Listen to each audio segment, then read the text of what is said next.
Hello, cheers. It's Sunday again.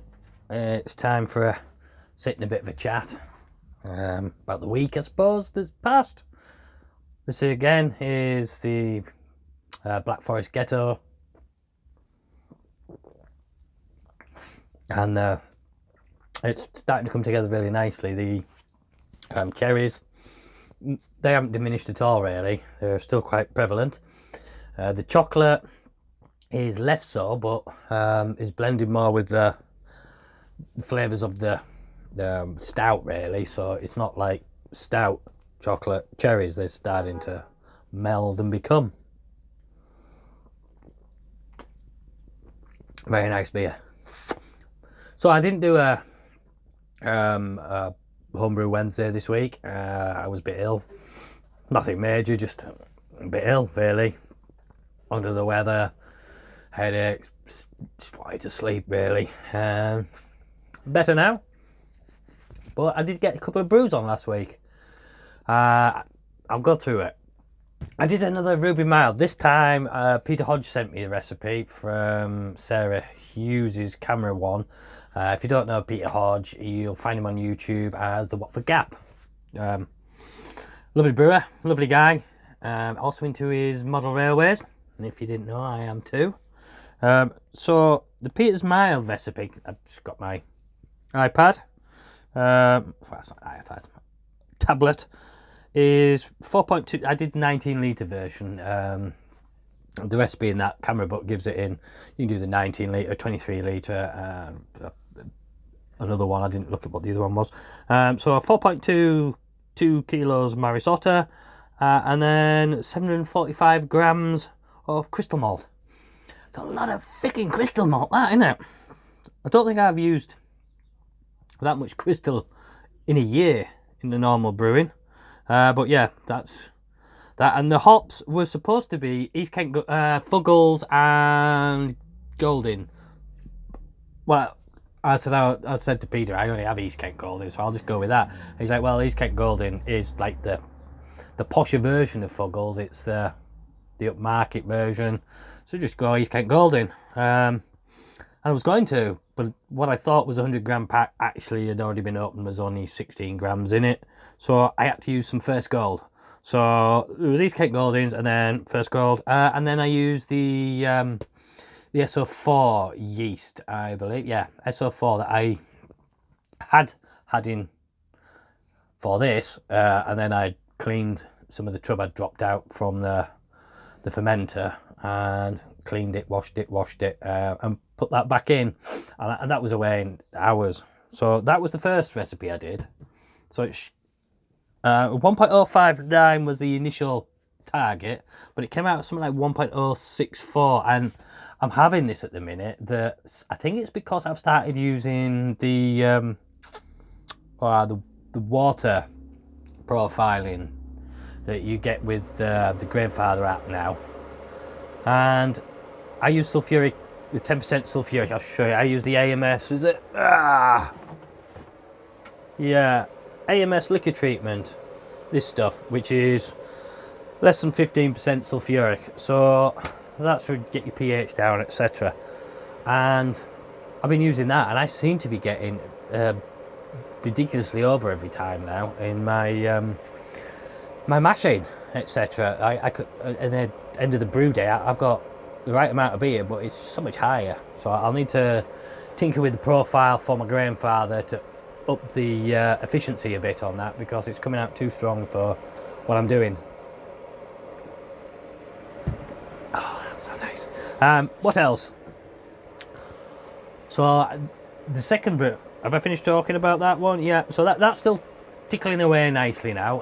I did that on Tuesday. That should be about ready to cold crash. Probably Tuesday. I have noticed it's tailed off a bit by the sound, listening to it. I mean, normally it's like bang, bang, bang, bang, bang, bang, bang, bang, and it's back to bab, bab, bab. So I know it's tailed off. So I'll check a hydrometer reading probably tomorrow and see where we are. Then it'll have been a week tomorrow, because I brewed it on Tuesday. And then on Friday, I did another brew. This is my experiment. it's going to be my challenge for the next year, is to come up with a sessionable sort of pale ale, a good sessionable pale ale that I'm happy to drink night after night after night, glass after glass sort of thing. Because at the minute I've got, it's something like Punk IPA. I can go to a pub and drink Punk IPA all night and not think, oh, I must have another beer. Oh, I must try something else because I feel my palate's bored. So at the minute I'm starting with trying to get the right amount of, not the right hops for the beer, but the right hoppage rate, if you know what I mean. So I've done an experiment with this beer where I'm just using Citra. The malt on this is more interesting. Let me just go find it. It came out a lovely colour. So this is Citra Jane's Last Dance. And the malts are 4 kilos of Maris. That was what I've got. I'd probably like to use something like Golden Promise or even just Pale Ale. Torrefied wheat, 175 grams. That was because I had a packet of 175 grams. That's all I had left. I would have probably gone 200 on that torrefied wheat. Munich malt, 147 grams. That was because I had 147 grams in a packet. What's all I had left in that, so I used that up. And then 100 grams of caramel. So a little bit more interested in that. But the experiment is about the hops. Now I've just gone with Citra, but I've got a 60-minute boil and a 15-minute and a 10-minute and then a flame out, and then there's some left over for dry hop. But it was, normally what I do is I like, chuck some in there, say 5-10 grams in to boil, and then I'm going to add a 15-minute addition, or we'll chuck 20 grams in there, maybe 10 grams, see how that looks. And so I had a set limit of IBUs for this, 40. I wanted it about 40 IBUs max. I thought that was a good balance for this. Should come out about 5%. So 1.048 was the estimated, though once again it came quite high. I think 1.053 came out quite high. Going back again to the water profiling and the liquor treatment that I've been doing. So anyway, ABV about 5.2, should come out about 1.048. So I wanted 40 IBUs for this. Reasonably balanced, but a little sweet, not too bitter, because I'm not into the real bitterness. So that was my balancing point. So for the initial boil, I was going with exactly 10 IBUs. I wanted 10 IBUs at that. I wanted 10 IBUs at 15. 10 IBUs at 10 and 10 IBUs at flame out. This is using the Grainfather's updated hop profiling for boil, etc. So I don't know if it'll come out the same for you. So I got 6 grams of Citra. This is what kind of Citra is it? I think it's about 9.4 or something. This Citra is. I think it's 9.4% AA. So I put 6 grams in at the start of boil to get the 10 IBUs, and then it worked out quite handy actually, because it was then 12 grams at 15 minutes and another 12 grams at 5 minutes. Each came out around 10 IBUs, and then that left, I was using a 100-gram packet. I thought I'll just use 100 grams for this and we'll see how it goes. So then I put 30 grams in at flame out, which gave me also 10 IBUs, which leaves me with 40 grams for the what do you call it, for the aroma hop, the dry hop. So I have another 40 grams for dry hop, which obviously comes down as 0 IBUs. For the flame out, obviously I'm dropping down to 80 degrees. I like to get just below 80, about 78, and then I'll put them in and just leave it at that.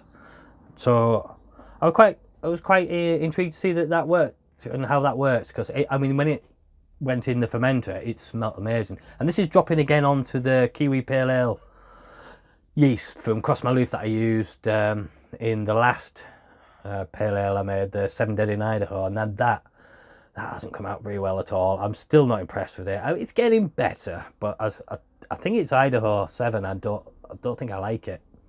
Citra I like. See, I've just been having a problem with not liking the pale ales I've been doing of late. I've been liking things like this more. I mean, obviously this is a bit special for me. I haven't done a fruited, adjunct filled beer for a while, just doing straight malts and hops. But this is obviously a bit more special, supposedly for Christmas.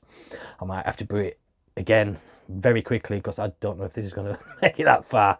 I've tried my best. I mean, this is the only glass of it I'll have tonight, I say now.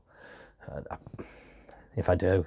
But I say that, and then by about 6 o'clock I'll have another one, no doubt. So that's my ideas for brewing at the minute. So over the next year is my aim to have that one sessionable beer that I really like. That one sort of, that punk for home, really. I don't want to do punk, because although I like punk, I want my own beer that I really want, that I make. So obviously I know I like Citra and I like Mosaic, but I'll see how they combine again. I'm looking at going back to some of the older hops.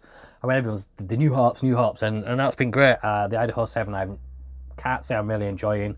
Sabro, not really a fan of. Galaxy's a bit meh for me, so I've not really enjoyed it. And I've bought 500 grams of each of those off Timmy, so I've got to get through them. Obviously I could just do a Timmy beer and that'd get rid of them all in one go, no doubt, but you do a Timmy Neeper, that'll get rid of 1.5 kilos of hops in one go, won't it? So that's really what's been happening brew wise. The rest of the world, wow. Paul Wicks did, time for another one. I can't believe it's been 5 years. I saw the post from his partner, who's widowed, and their child, who's their son's trying his beer for the first time, and it's been 5 years since he died. 5 years, yesterday. Wow, where's the time go? It's just flown, hasn't it? So I remember watching his comparison videos. How I got into it, I was watching his comparison video for the Grainfather and the Braumeister, because I was at that time looking at getting the Grainfather. That was a while back. That must be 6 years ago. And then from there, I started watching his videos, because obviously his video was a bit more balanced, a lot better balanced. He actually brewed a beer with each. Same beer, brewed with each, compared how it worked, how he felt each system dealt with what he was wanting to do, and then compared the beers afterwards as well. It was very balanced and interesting video. A lot more balanced than others I could mention. So yeah, from there, and then watched him, and his enthusiasm for the beer and for the brewing and for the community was really contagious, I suppose is the word. You really got excited with him and you wanted to be in and doing that yourself, so that's kind of set me on my way. So it was kind of a shock to find out when he did go, and then to now find out it's been 5 years. Yeah, a bit depressing really, isn't it? Don't want to be like that at the minute. So what else can we talk about? Diego Maradona, another one. Bloody hell, he died as well, didn't he? Back. I was a big fan of his as a kid. Obviously, I wanted to be him, play like him. Everyone hated me for it because he didn't pass the ball, which didn't really do too well. But yeah, everyone just, as a kid, you just wanted to be Maradona. So that was sad to see. I mean, it was, you'd see him and it was like a balloon at times. So it was sad to see him passing. But these things occur and we all have to keep going, I suppose. Anything else really to talk about? I haven't really done anything this week. I haven't bought any new toys or anything. Oh, let's talk, yeah, talking new toys, my Grainfather fermenter. So I did the Ruby Mild, the new Ruby Mild recipe that I got from Peter. I did that in this fermenter. I thought, right, nice simple recipe, no dry hopping, nothing, so it should be easy, and I should be able to like pour it off, etc. So when I set it up, once I stripped it down, cleaned it, and then to put the valves back on, I turn it upside down. It's easier resting on with the lid off. So resting on its rims, you can fit the clamp around the valves and put the valves on and refit it with the gasket and everything and turn it back over. Oh, fucking idiot I am again. So I go a couple of days into the brew and I think, well, so it was Friday, I did it and I thought, right, last night I thought, well, I'll just take a little bit off the trub. There'll be some trub. Can't do it. Why? Because the fucking handle for the trub is locked into position with the clamp.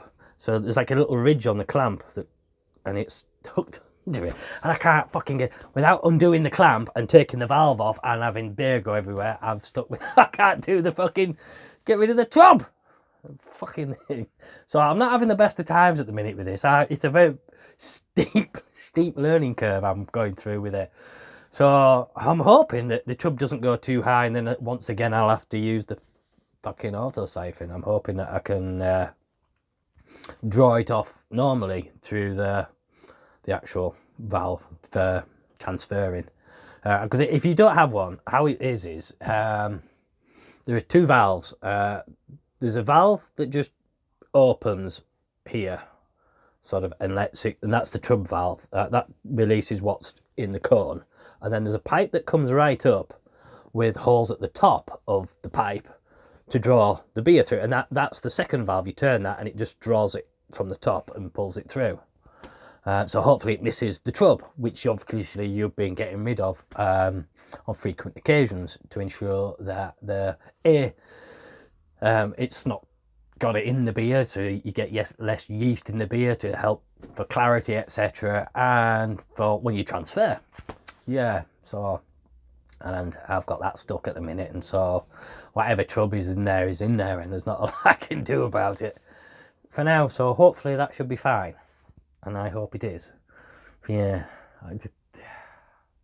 I don't seem to have much luck with these things at the minute. You see, I do it, and then it's like, oh yeah, I'm busy, I'm fixing it, I'm getting it. Oh yeah, I've been clever, I'm making sure that the valves are pointing the right way, so it's easy for me to access this one over here, maybe that one over there, and then go put it up and then fill it, and then and then realise I'm not as clever as I think I am sorting these things out, and I should take more notice.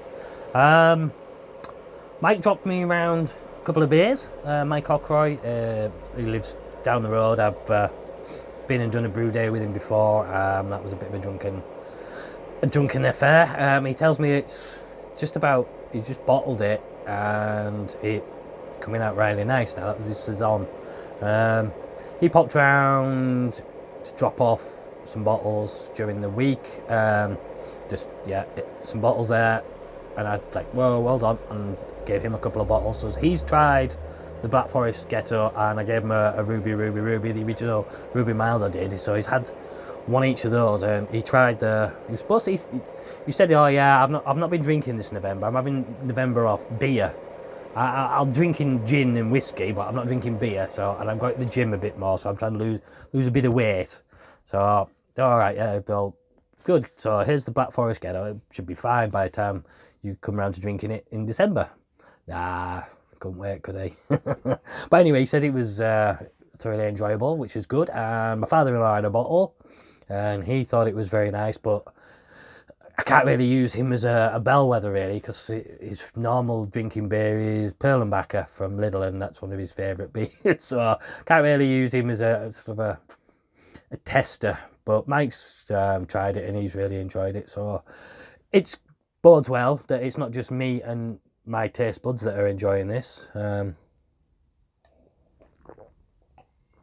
I think that's really it. I don't think I have any more stories or anything really to tell. That's about it. So rather than rambling on a bit more, I'll say, I'm just kicking the blooming. Oh, that's the point. Yeah, I have my taps. My middle tap, sometimes it leaks.